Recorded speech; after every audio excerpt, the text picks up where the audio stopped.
Hola, Hola Tati, ¿cómo estáis? bien y tú, Bien, gracias. qué bueno. Oye, ¿me escucháis bien? Sí, Ahora sí, ¿no me escuchas con...? eso es, ¿Cómo? deja comprobar eso. No, creo que no, sí. ¿No? No tengo que. ¿No? No, parece que no. Ya, ¿No ya. está Es nuestra que directora técnica? no sé dónde está. No, no, no ha llegado todavía. Todavía no llega. ¿Ah? Ella nos avisará de igual manera si pasa algo. Eso, eso. Quiero comprobar que no esté tan cortado tampoco. Así que siempre me dice lo mismo. ¿Verdad? Pues no, y ustedes de aquí para abajo. ¿En Mira, serio? yo te veo de aquí para abajo. Ah, ya. Entonces déjame mover un poco porque después me reclama la Dayan, po. Y yo no me veo así, ¿cachai? No. ¿Y ahí? Ahora creciste hasta acá. Ahí. Por ahí sí. Claro. Ahora creciste hasta acá. Ahí crecí. Sí, ya estaba bueno ya. Ya. ¿Ah? Ya estaba bueno ya, había que crecer tarde o temprano. Había que crecer. Ya, po. Hoy día tenemos un programazo, Joaquín. Después de harto, y vamos a poder volver a mirar un libro en su densidad, en su complejidad, y yo creo que el libro igual este merecía ser leído en sí mismo, porque no es un libro, No. no vamos a decir difícil, ¿eh? No, no, no es difícil la palabra, no es, ni tampoco es, no, no estaría mal decir, yo creo, fácil de acceder, sino que por lo bajo podríamos, yo creo, podríamos decir que es un libro que se tiene que leer con mayor, con una mayor amplitud de mirada. No solamente Sí. se lee con los ojos, sino que se lee con otros elementos también o con otros instrumentos para la percepción, por lo menos, por lo menos. Ujú. Sí. Ya.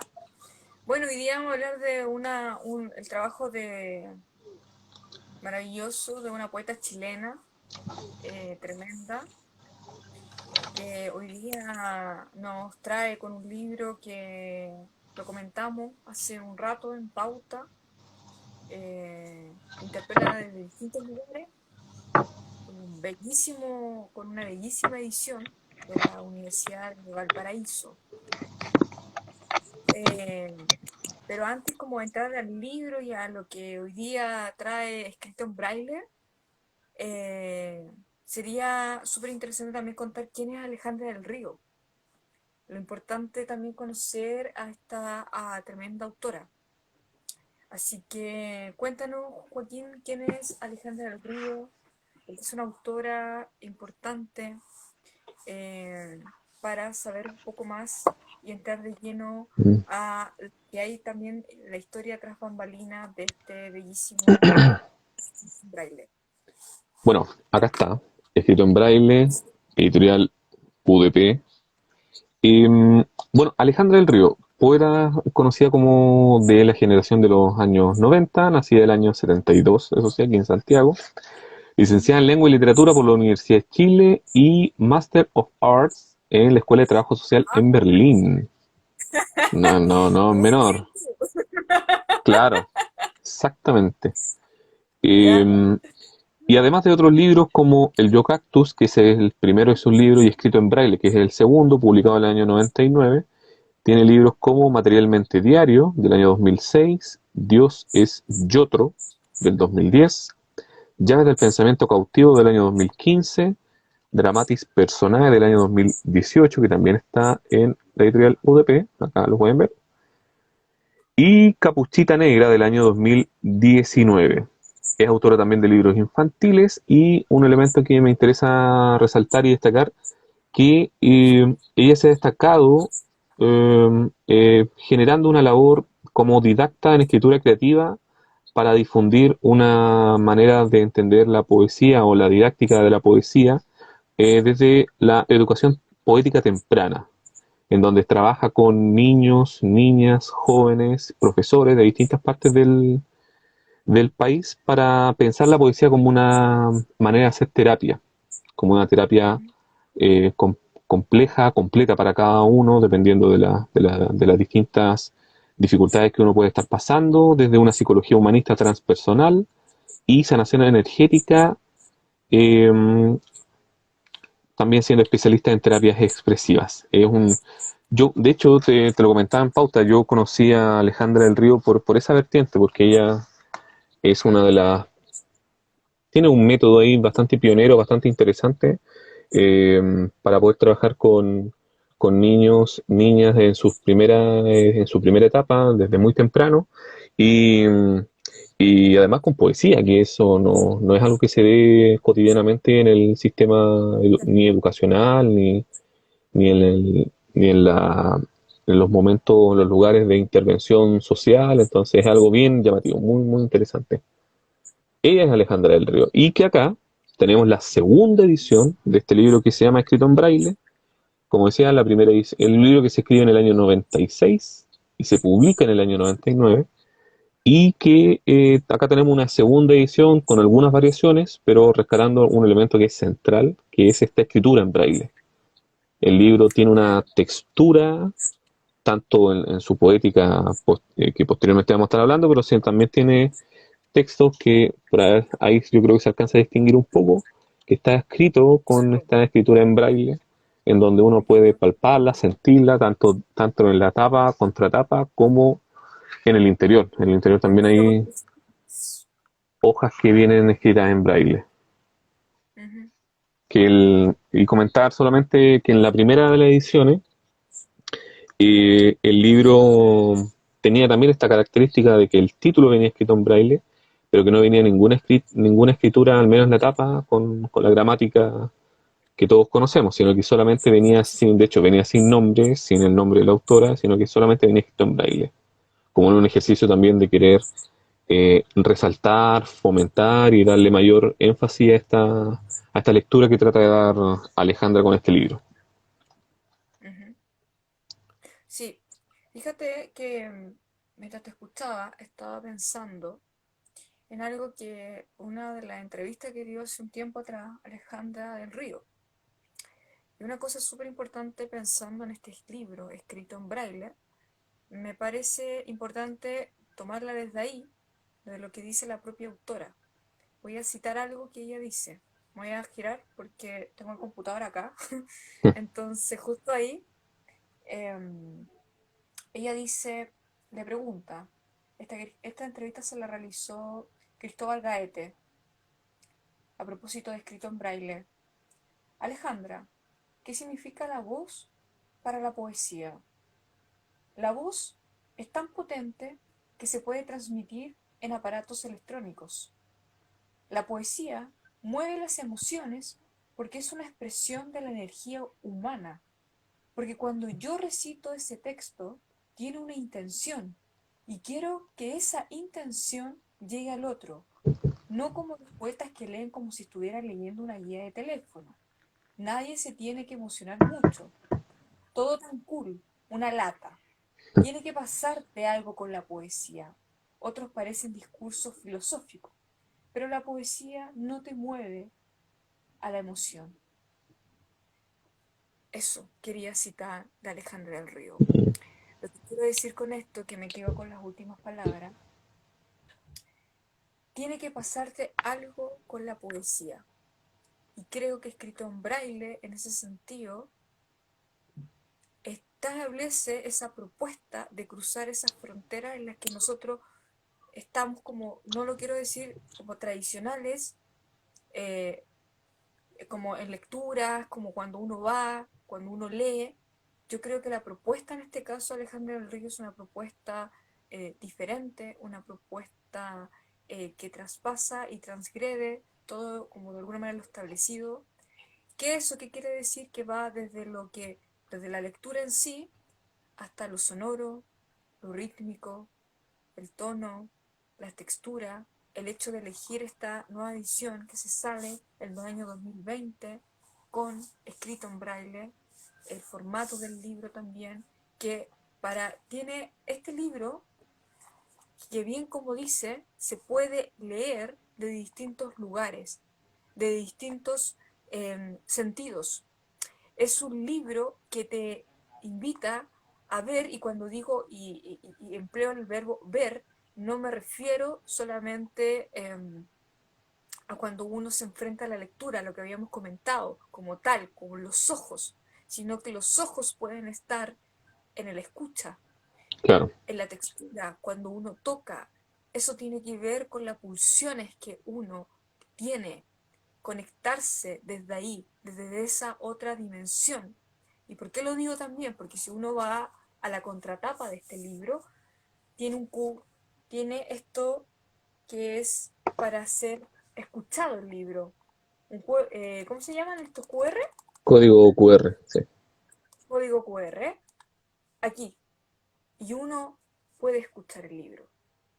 Entonces el libro tiene estas posibilidades de lecturas, estas posibilidades de ver, y, y eso es lo más lindo que yo encuentro en la propuesta claro, publicado por la Universidad de Valparaíso con esta edición, porque este libro se vuelve a publicar después de 2 décadas. Es súper interesante también cómo la autora, en este caso Alejandra, cuenta cómo se da también la publicación, cómo también se pierden los ejemplares, quedan ahí, eh, cómo también se da esa lectura, que ella cuenta que cuando se hizo el lanzamiento del libro, se vendó los ojos y recitó el poema de memoria, entero, entero. Entonces, también allí está ese recurso, digamos, de lo sonoro a lo que apela, pero que en ese sentido busca que, que uno se entre en ese estado de trance. Es una propuesta del otro lado de la poesía, y eso me parece muy, eh, ¿cómo quiero decir la palabra? Muy desafiante, interpelativo, desde ese lugar. ¿Qué te pasa a ti, Joaquín? ¿Crees que también condice un poco esto para que vamos entrando ya de lleno a la mm, obra, a esta preciosa obra que tiene unos poemas así delirante, que yo diría que hace que uno, no sé, afloren todas esas pulsiones mm, que uno no puede, no, a veces se contiene.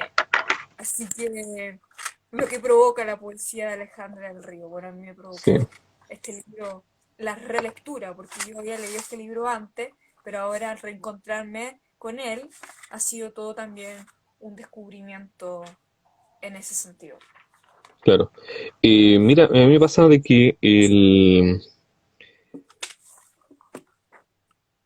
voy a tratar de a ver si englobar esto, lo que quiero señalar en dos ideas, hipótesis o como fuera. Primero, tengo la sensación de que el libro, claro, trata, ¿no? Irrumpe, toca, trastoca, todo lo que más o menos termina siendo una manera convencional de entender la poesía. Primero en el sentido de que no, no busca esclarecer a partir de ciertos versos que son claros, podríamos decir limpios, en el sentido de que son más medianamente literales, o que versos que fueran lumínicos, versos así como que uno eh, pienso en los modernistas, pienso en alguno que otro escritor, poeta chileno, sino que por el contrario, pareciera ser de que hay un sentido que es más introspectivo, como que es un apelar a un otro, pero que ese otro se va haciendo cada vez más interno. Y en esa internación en uno mismo, yo creo que, como te lo decía anteriormente, que yo creo que ahí apuesta por mirarnos desde un cierto plano desde el inconsciente.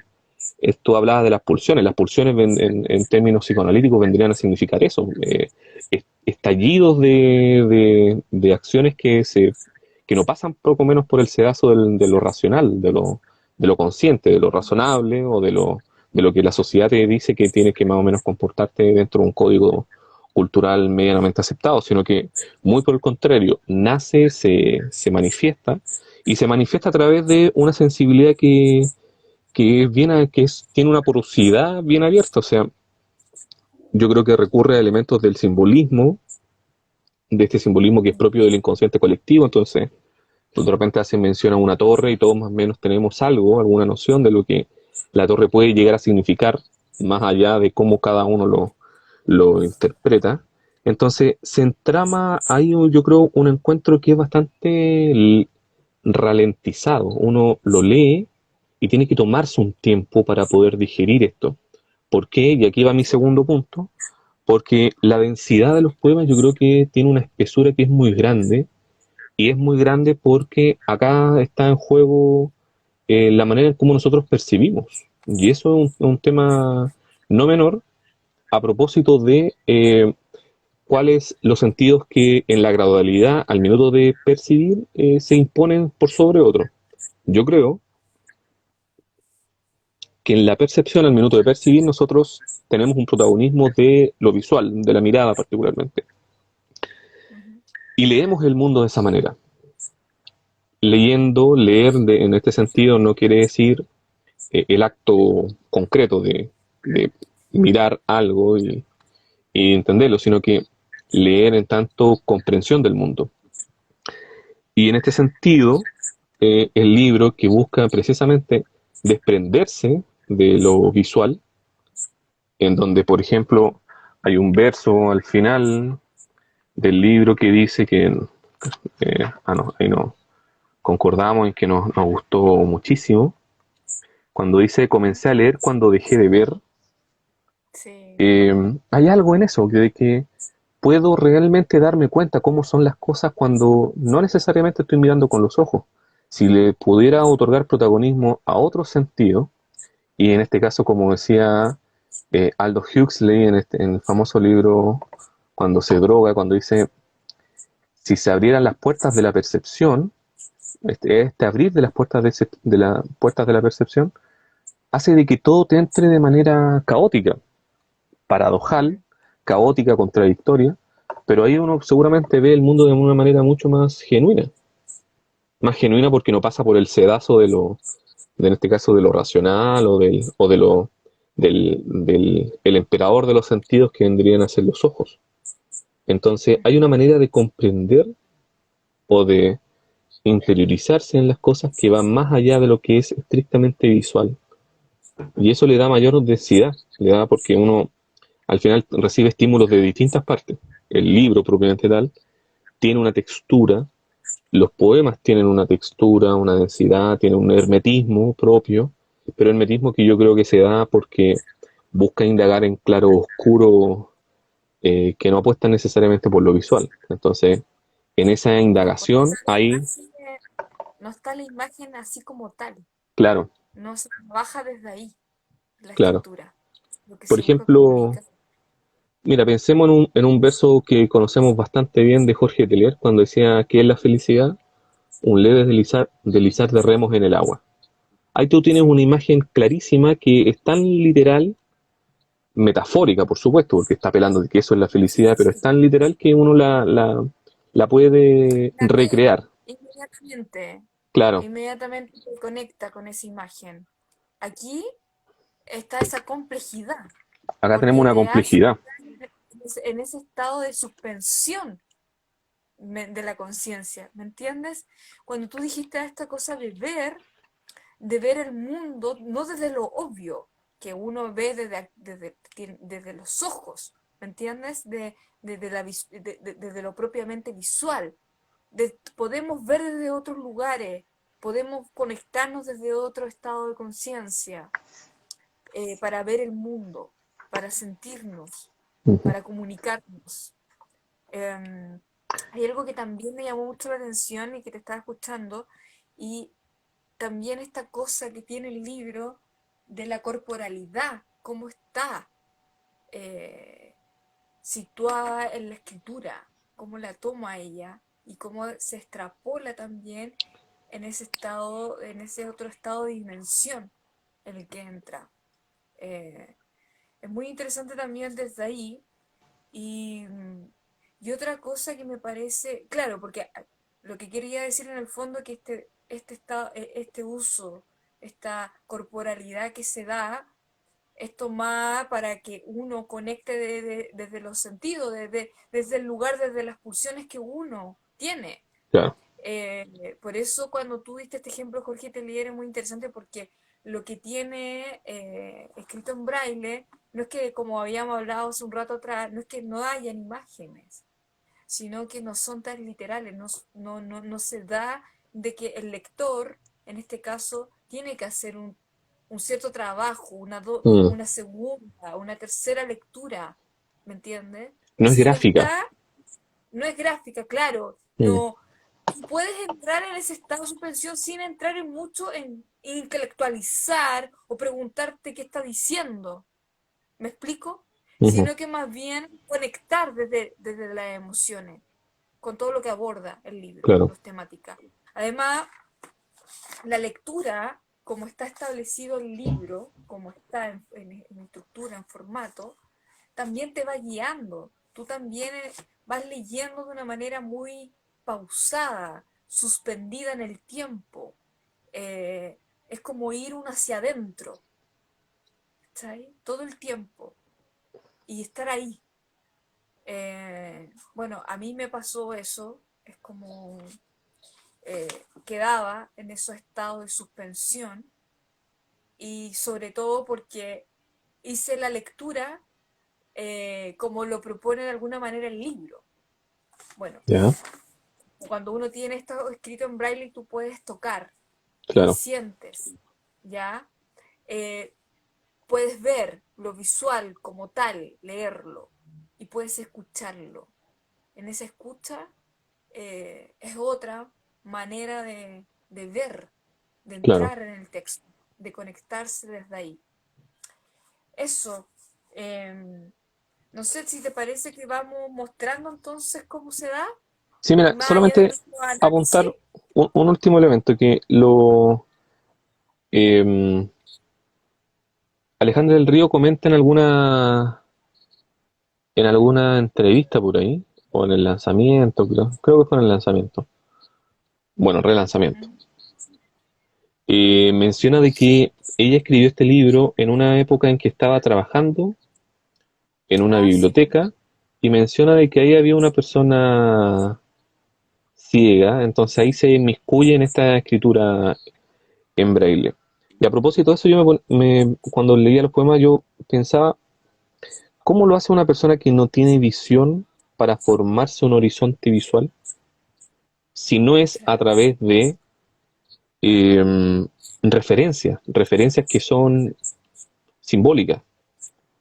¿Cómo una persona que no sabe, que no ha visto nunca una torre, puede imaginar o puede hacerse la imagen interna en el consciente de lo que es una torre y lo que significa una torre? Tiene que hacerse a exacto. través de algunos elementos, de algunas referencias que provienen desde otras partes, tocándola, escuchando lo que se dice de. Entonces, como decía, había un verso de William Blake en este libro famoso, El matrimonio entre el cielo y el infierno, decía, si las puertas de la percepción fueran despejadas, todo aparecería tal y como es. Dos puntos, infinito. Ujú. O sea, nosotros tenemos una percepción y hay puertas que se van abriendo en la medida que uno va ocupando distintas puertas para percibir. Pero si es, dice William Blake, si eso fuera todo despejado, todo lo veríamos con el caos que significa el infinito. Y de alguna manera, eh, y aparte que hay un elemento de la corporalidad que quiero también rescatar, de que, y ella lo dice abiertamente, yo busqué escribir un libro que el sujeto no apareciera, pero que en donde sí fuera contorneado a través de los poemas. Entonces no hay un yo explícito, pero sí hay un tú que se va mencionando Tú decías que también había un nosotros que se asoma por ahí, pero el yo, Sí, el famoso, el yo predominante, el que aparece en todos los libros o en la gran parte de los libros de poemas, no está. no. No hay alguien Ella que, rodea el sujeto. claro, lo va Sí. rodeando, lo va contorneando, va dibujando sus partes a través de algunos versos, pero nunca Como el que está, tú dijiste que tiene, en este caso, como la persona que no tiene, no puede ver, claro, no puede, digamos, no tiene no puede tener la parte visual, imaginarse eso, ¿me mm, entiendes? Cómo construir eso, desde dónde. También creo que cae lo que dice Alejandra, en ese sentido, de rodear, como ir por pedacito armando claro, esto, pero desde esa intimidad de lo que te permiten otros claro. sentidos. Y que además, Eh, yo creo que también tiene algo que es propio de la experiencia poética. Uno no ve la experiencia poética, no la, no la ve, pero sí la puede palpar de alguna manera. La puede exacto. sentir, no quiere decir de que sea una imagen platónica que uno no puede acercarse, sino que al contrario, si uno es capaz de escribir poesía es porque algo de eso vivió, percibió, pero, pero no lo ve, justamente con el principal de nuestros sentidos, o con el más relevante o protagonista, no es capaz de notarlo. O para poder notarlo, como decía Hildegarda, no era necesario ocupar los ojos No, físicos, sino que tenía que ocupar los ojos del alma para poder verlo.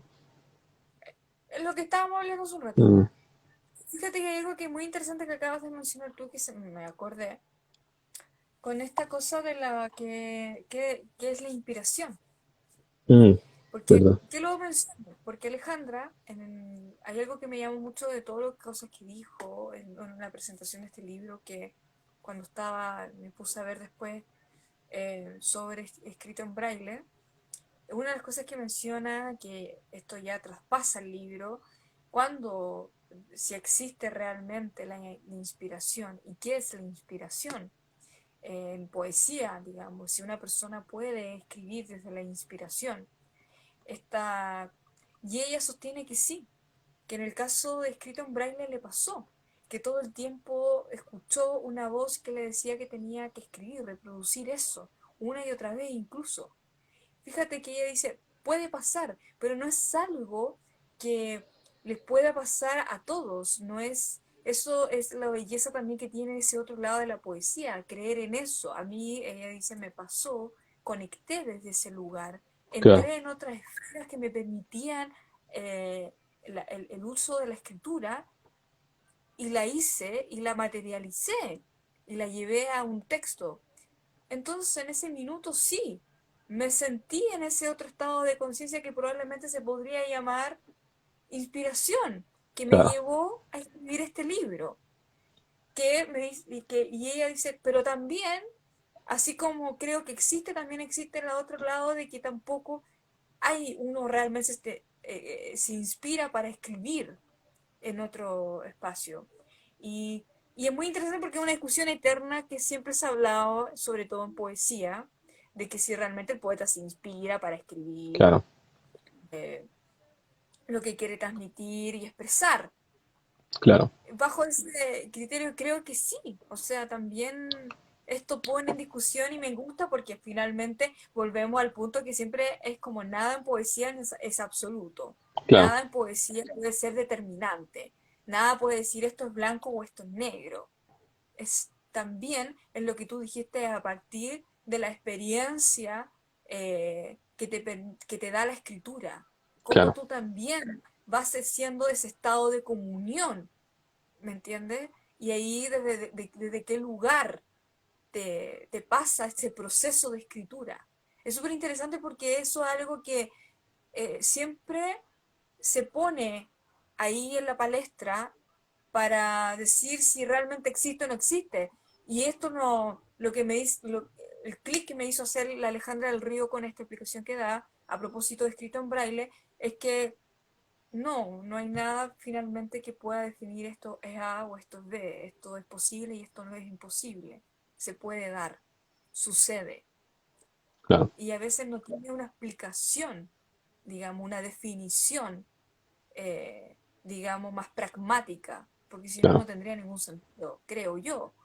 Así que creo que ese sería una cosa. Mira, fíjate que tú mencionaste una cosa de la entrevista que ella donde menciona cómo surge escribir, cómo se le da escribir escrito en braille. Y, y ella sostiene que en esa época le interesaba mucho el tema de la discapacidad. Me llamaba, dice Cito, me llamaba mucho la atención cómo los ciegos podrían apreciar la poesía. Por ese impulso, dice, mira, es que quería emplear esa palabra, impulso, empecé a leer libros para ciegos. Eh, y que entró a conversar y dice, y todo eso me llevó a escribir un libro que no estuviera basado en Mm, la imagen como tal, como lo referencial in situ, claro. ya dado, obvio.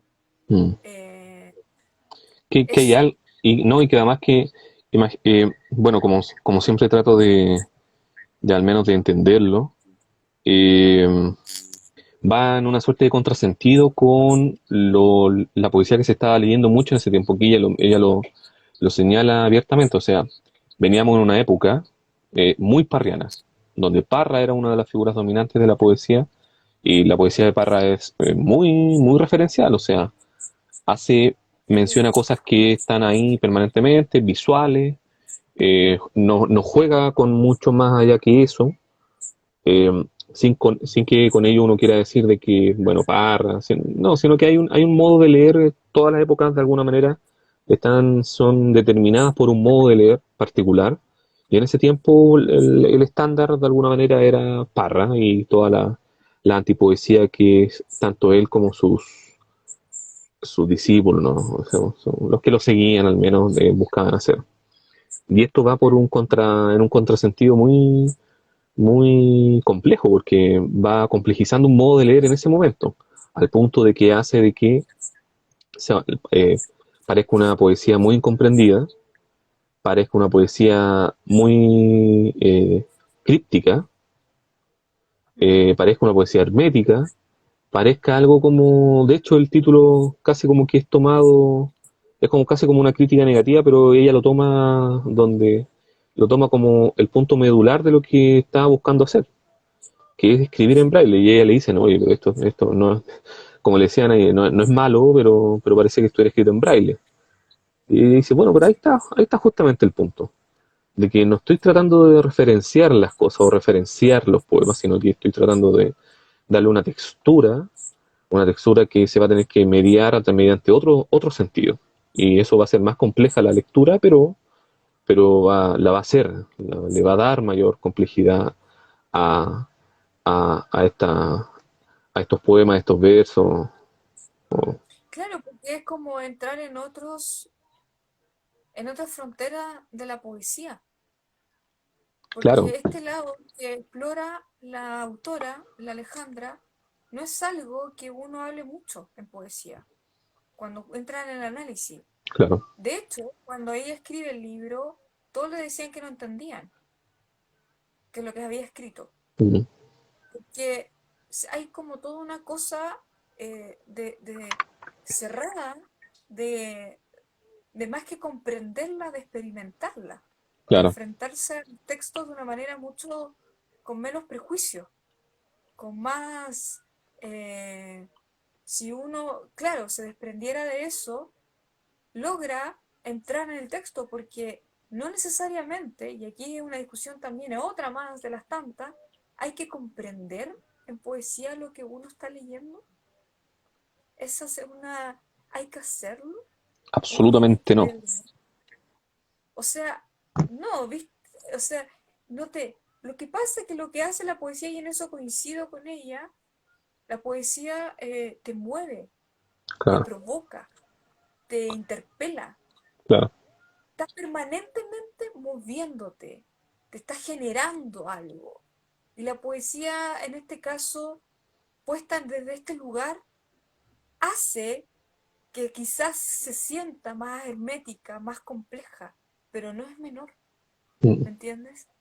Porque ese es entrar ya a explorar, otros horizontes de la poesía, conectar desde otros lugares, Claro, que me parece que eso es fascinante, porque es otro tipo de lectura, es como la cita de que está acá, o sea, uno de los... ver cómo era, se me olvidó, ¿dónde está? ¿En qué página era? lo que, espérame, eso está en el último capítulo, cuando dice comencé a leer cuando dejé de ver. Exacto, comencé a leer cuando dejé de ver. Mm, Me parece que ahí ya con eso se dice todo, de claro, alguna forma. ¿Te claro. parece, Joaquín, que vamos entrando en los Sí, poemas? Como para que vamos haciendo ya el cruce de, digamos, de lo que hemos ido claro. reflexionando Para que no se crea de que lo que entonces, estamos diciendo es pura claro, divagación, sino que también tratamos de darle algún asidero con la realidad. Mira, sí, partamos quizás con a ver si puedo leer el primero de los poemas porque ese yo creo que funda algo, funda sí, y yo creo que es un tremendo inicio para dar con lo que se va, como con lo que se va a ver posteriormente. con lo que se Eh, va tejiendo. trae un, un epígrafe de César Vallejo, inmo- in- inmortal, Ujú. incombustible e inmortal, que dice, en ti solo, en ti solo, en ti solo. No es necesario recuperar los besos, la boca es necesario recuperar, y la boca con sus dientes y sus lenguas, y sus filamentos que en otra boca dicen más que boca, diente y lengua. La mano y no el gesto hay que atrapar, y tampoco el abrazo sino el cuerpo, y más aún la sed que nunca cabe dentro de la propia carne, y más aún el hambre que siempre es poca para la propia carne. Así se geste todo con razón, y la muerte sea esperada sin nada acabado. Así no sea necesario recuperar las palabras, cuando la voz sea necesario recuperar. Maravilloso. Impresionante, ¿eh? No, no, no es necesario recuperar los besos. La boca es necesario recuperar. Mm, El hambre, la sed, toda esta cosa corporal, todo lo claro, que representa donde están los sentidos, donde desde ese solo otro lugar donde también sentimos y obviamente nos comunicamos. Mira, así se geste toda la razón. Mira, así no sea necesario recuperar las palabras cuando la voz sea necesario recuperar. mm, Mira, yo salto de ahí hasta acá, página 31, a ver, la sección de cuando dice un traje que te lleve dentro. ya. Leo, ya lo habías escuchado de tu padre, anunciando que se repetiría una y otra vez. Provoca tú el despojo de todo cuanto hay, cuando nada viste, cuando nada cubre ni descubre. La vida te dijo, es unir siempre cosiendo labio y labio de una piel hecha pedazos. Habrá que llevar la desnudez con hidalguía, entonces. Ya vendrá la muerte con su lengua sanadora. No, es interesante ese poema cuando dice, provoca tú el despojo de todo cuanto hay. Es como justamente tratar de liberarse de algo que está ahí Claro, como presente, que está ahí como que no permite mirar con total profundidad. Y eso, hablándole de lo que había, esta como cita de lo que habría dicho este padre, dice, la vida te dijo es unir siempre cosiendo labio y labio de una piel hecha pedazos. Esa como sentimiento de fractura, de construir algo, de ir enhebrando algo que está totalmente deshilachado, algo que está, eh, no sé, como que se Ya lo desmembró exacto, me quitaste la palabra, se desmembró. Y dice, habrá que llevar la desnudez con con hidalguía. hidalguía. Entonces, ya vendrá la muerte con su lengua sanadora. Ya vendrá la muerte con su lengua sanadora. Ahí está lo que habíamos hablado hace un rato de esta construcción de cómo se palpa también la corporalidad en la escritura, Claro. cómo tú puedes sentir, ¿cachai? Fíjate que uno de los versos que voy a leer, pero estamos haciendo este pimponeo, Ujú. para ir entrando como lo que habíamos hablado, hay uno de los versos que también otros que, el poema 55, no lo voy a leer entero, pero me quedó así, así, tin, tin, tin, así como una cosa que Ah, sí. no puede. Te pillan esos días, días dominados por un solo ojo, como si fuera el ojo de Dios.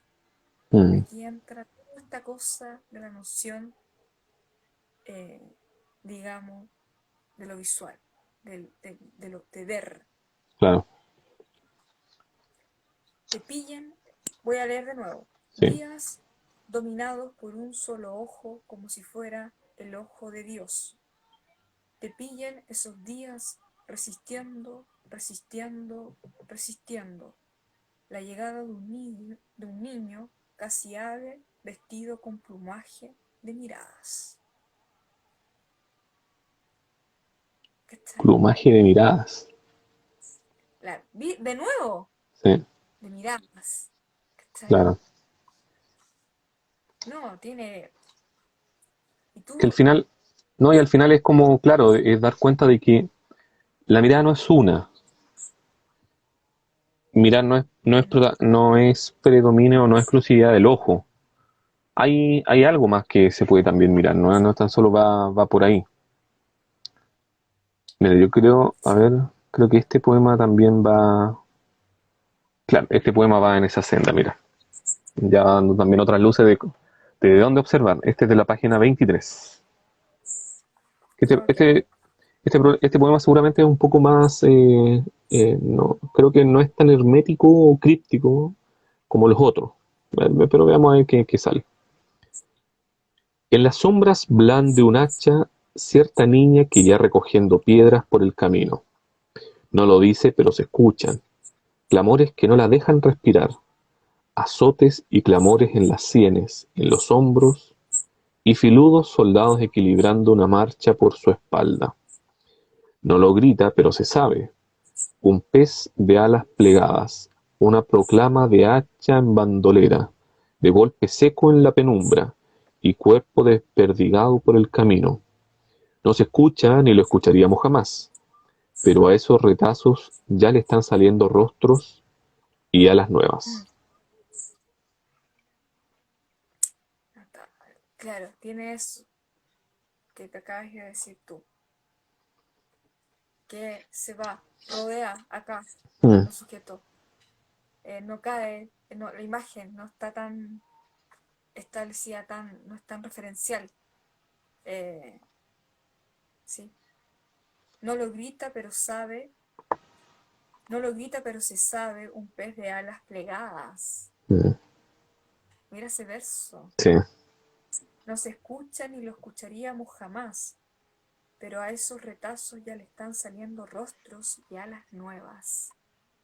El rostro, que lo que tú decías, y cómo uno puede entrar en eso, imaginárselo, desde qué lugar, en ese otro estado de conciencia claro, probablemente. ¿Ah? totalmente, Mira, totalmente. este sí tiene A esa ver, imagen, y vamos a entrar al otro, página 39. ya. ¿Estás ahí? Sí, sí, aquí estoy. A Ya. ver. ¿Qué opinas tú ahí? Para que después Ujú, lo leo y ahí entramos ya. a opinar. En el pecho llevas una rara rosa hecha de sombras. Tú no sabes lo que es mirarte desde lejos, rodeado de gente que nada sabe de piel y de mareas, como tú que guarda en la tuya el último reducto de una luna tan sedienta, como tú que guardas en la tuya el aroma despótico del canto de los lobos. Tú no sabes lo que es un ojo ennegrecido por la luz. En el pecho guardas sombras, y si fueras bueno darías a tu sombra una estocada, para que sangre tu sombra y riega el mundo, y así erguida tu espina derrame su luz sobre la tierra. No, es notable ese verso. ¿Por qué? ¿Sabes por qué? Porque yo, de hecho, ese poema lo rayé harto y escribí harto alrededor porque es, de alguna manera, entrar en esa discusión de los claros oscuros, las luces y sombras de Eso todo te iba ser a decir. humano. Es, Exacto, tú es no dar sabes cuenta lo de que es que, un ojo ennegrecido por la luz. claro, tal cual, pues, tal cual. Y después la estrofa posterior habla de que la sombra es la verdadera luz que se puede derramar sobre la tierra y lo que de alguna manera vendría a ser como lo más verídico entre tanta luz. Entonces, eh, y por eso, y el nombre del poema, en el pecho llevas una rara rosa hecha de sombras. Sombras. Es Sí, impactante ese gesto porque una vez más vamos dándole forma a través de un contorno y el contorno o el primero de los contornos más evidentes o que más cercano al cuerpo del sujeto es la sombra, que no es lo mismo que el cuerpo porque la sombra se va contorneando a partir de distintas luces. La sombra tiene una claro. dimensión propia de alguna manera. Entonces por eso esos últimos cuatro versos cuando dice en el pecho guardas sombras y si fueras bueno darías a tu sombra una estocada para que sangre tu sombra y riega el mundo, y así erguida tu espina derrame su luz sobre la tierra. O sea, hay Mm, algo de muy, y quizás mucho más verdadero en la sombra que en ese ojo que ha sido ennegrecido por la luz. Y eso claro. es Y impresionante. fíjate, y no, y tiene que ver todo de nuevo con esta cosa, esta noción de ver. Claro, ¿De dónde veo? ¿Dónde está? ¿Dónde se concentra esa visualidad? ¿Dónde? ¿Me entiendes? Y es como, eh, digo, ¿de dónde ves? ¿Cómo ves? Se podría ver desde adentro. ¿Desde claro, dónde estoy? ¿Desde dónde está? ¿De dónde me puedo conectar? No, no desde lo obvio, claro, ¿entiendes? Desde lo físico, de que tengo ojos y puedo ver, claro. Ima- ¿entiendes? Sino que hay otra, desde otro plano tú puedes ver y desde ahí tú puedes sentir desde otros claro, lugares. Más allá de la temática porque interpela un tú incluso, dice, claro. tú no sabes lo que es mirarte desde lejos, Mm. rodeada de gente que nada sabe de piel y de mareas. No es, Pero claro, apuesta por lo que aquello que no, y mira la palabra, aquello que no es evidente. Imagínate el exacto. contexto de la palabra, evidente. O sea, aquello que aparece como ipso facto cuando uno lo mira. Evidente, claro. Si uno saca el prefijo. Mira, quiero leer el poema de la página 51, que toca, además tiene una temática que se va, o un tópico al menos, que se va dando bastante durante el libro, que es el tema de la sed, que yo creo que Ah, sí, también la va señora. complejizando harto la corporalidad, o le va dando más sustento a esta idea de la corporalidad dentro del poema, o del poemario, porque la sed está ¿Cuántas directamente eran? imbricado. 51. Acá la Ya, C está directamente buenísimo. imbricado con otro de los sentidos, propiamente tal. Y como en esa necesidad de estar, de solventar esa sed eh, para de alguna manera calmar el cuerpo. Ya, Dice, lo tengo marcado, de hecho. confiados en que fuimos todo para la sed, solo nos mantiene la visión de beber con fervor de algún manantial o de nuestras propias abiertas heridas. Somos todo para la sed, apenas importa de qué esté poblado nuestro cáliz. La razón es llevárnoslo a la boca conteniendo nuestra sed, toda la esperanza puesta en el ardor, en la aridez preciosa de la fauce. seremos siempre todo para la sed. De ella brotarán verdaderos pies, alas verdaderas. Mm. Me gusta mucho ese verso que diga, siempre seremos o seremos siempre todo para la sed. De ella brotarán verdaderos pies, alas verdaderas. Mm. Bueno, aquí aparecen nosotros. Mm, ¿Ah? Em, no, y también tiene esta cosa como, imagínate, dice cáliz, claro, palabras que están asociadas a, no lo probablemente a lo religioso, sino que también esto uno lo puede ver como si fuera una boda de otro lugar, de claro. otra época, de otro tiempo. ¿Te pasó eso?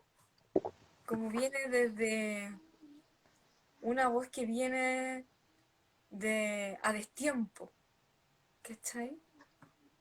Es que a mí me Pero pasó en ese eso, estado, sí, a mí me pasó eso particularmente por, claro que pareciera ser un libro totalmente atemporal, debido al que yo creo que es el carácter simbólico del libro.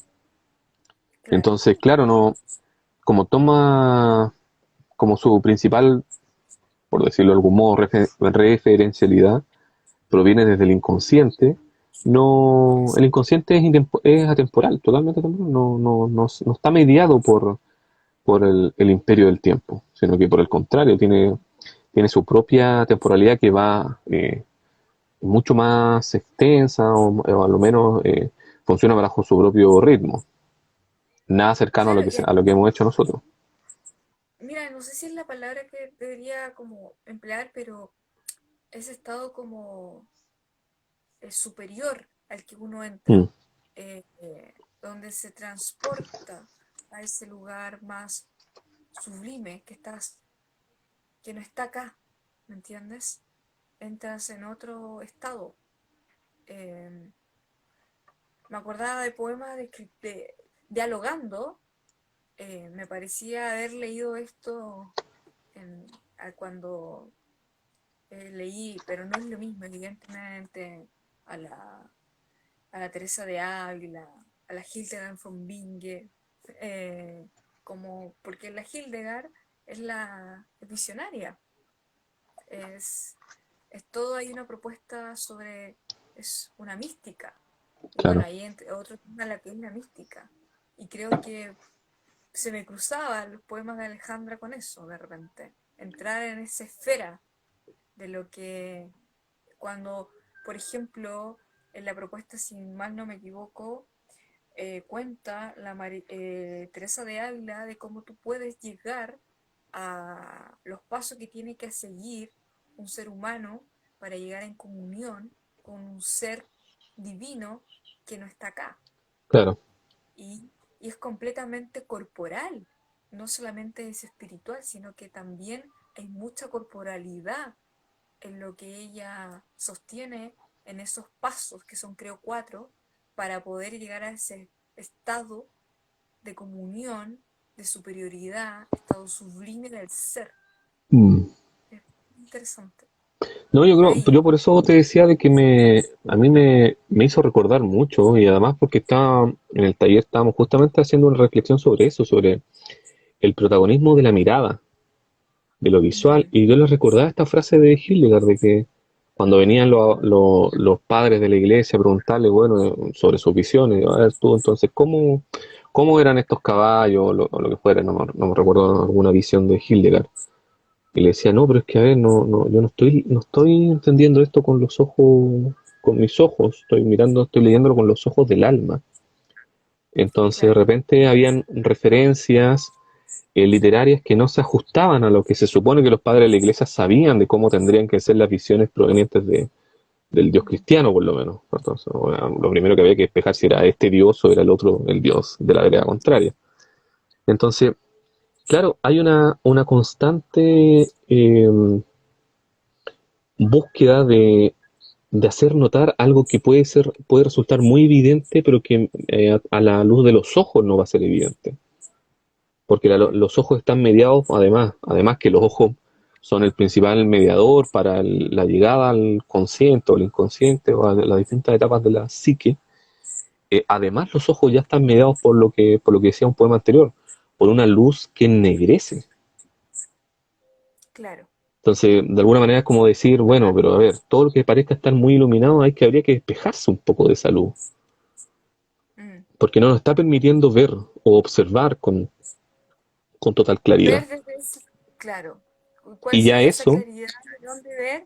claro, y ya eso Claro, ver es ir en contra de una dimensionando. simbología tan, tan anclada en el mundo occidental, esto de lo luminoso y lo ennegrecido, una cuestión simbólica que por ahí justificó en su minuto la esclavitud, que genera discriminaciones hasta el día de hoy, que en lo más oscuro, los más oscuros parecen ser menos relevantes que los que son más claros. Hay un elemento que está muy anclado en la tradición occidental y que acá justamente trata de despejarse un poco de eso, decir, no, a ver, lo más luminoso no es lo más verdadero, al contrario, puede ser incluso un artificio, no decir un engaño, pero por lo menos un artificio. Entonces la idea es asomarse por otras vertientes. Exactamente. Oye, maravilloso el libro de Alejandra. Creo que se nos fue el programa. Está muy requete, requete recomendado. Léanlo. Tiene, como bien dijimos, una propuesta en una edición muy linda por la Universidad de Valparaíso. Los que conocen el trabajo de esta editorial sabrán que siempre tiene ediciones muy propuestas eh, muy bellas, muy Sí. interesantes. Así que, nada, yo creo que eso. Mira, yo quiero mostrar esto. Nos quedó en estado de suspensión, escrito en braille. Antes ¿Ah? de, antes de hacer una última referencia en torno al libro, un último comentario en torno al libro propiamente tal, quiero hacer mención a esto, que seguramente eh, las ediciones de la Universidad de Valparaíso son los que mejores rescatan el oficio del libro. Antes ya lo hacían con estos libros que tenían la costura del lomo a la vista, Claro. y también recuperar este elemento que es el ex libris. Bueno, el ex libris se supone que era este timbre o de sello que con lo que uno personalizaba su biblioteca, los libros de su biblioteca. De hecho, yo tengo uno con el que estoy timbrando todos mis libros que van llegando para que diga que este libro es mío y de nadie más.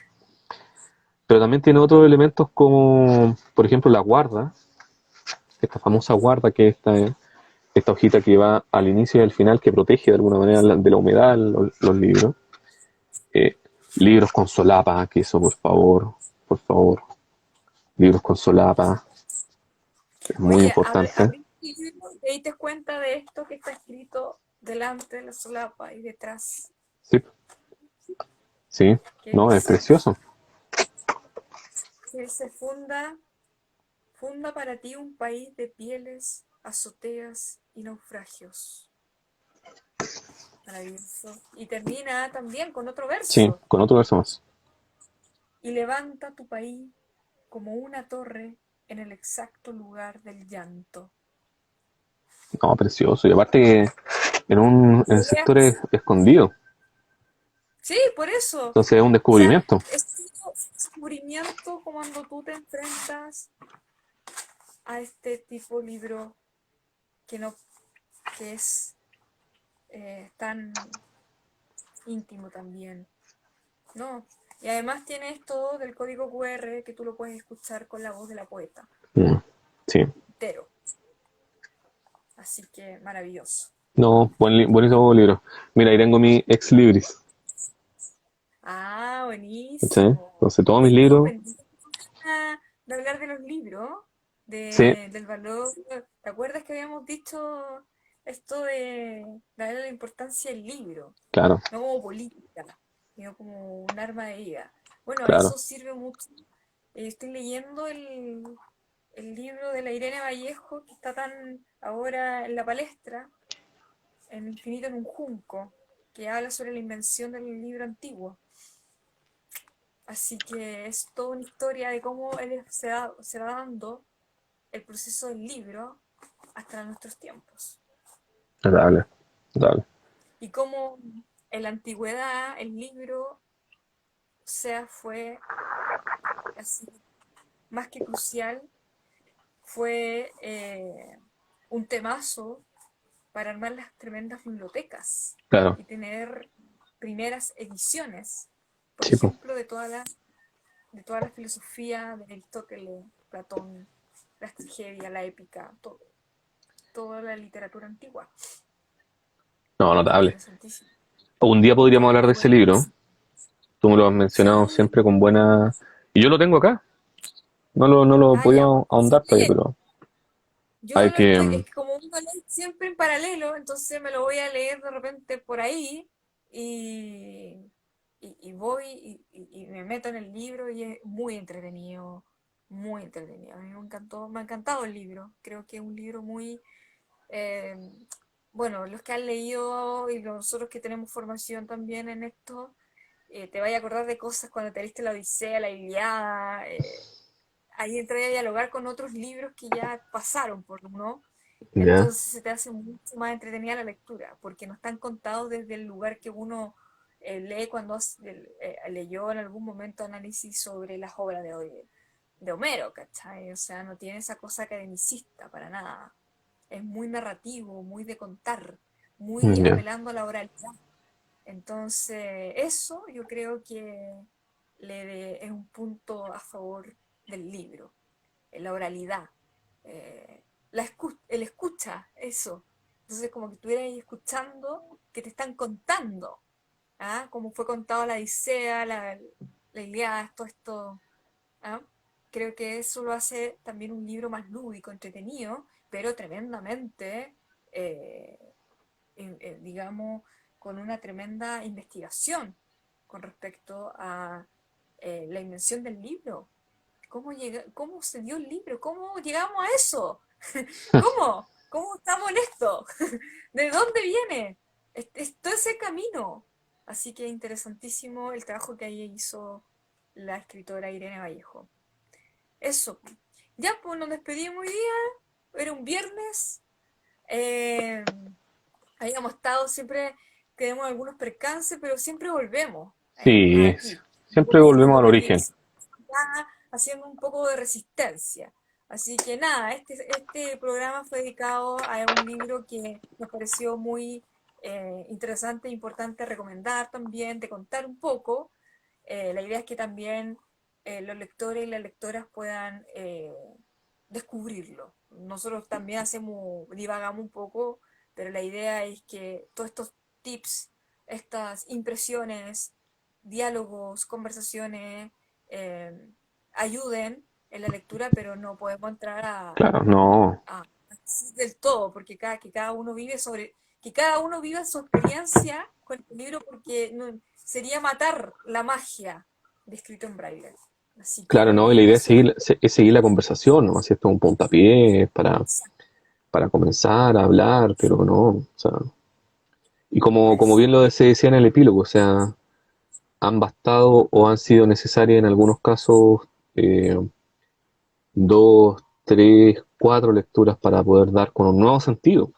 Entonces, ¿no? Un libro que no se va a agotar de Eso. lecturas.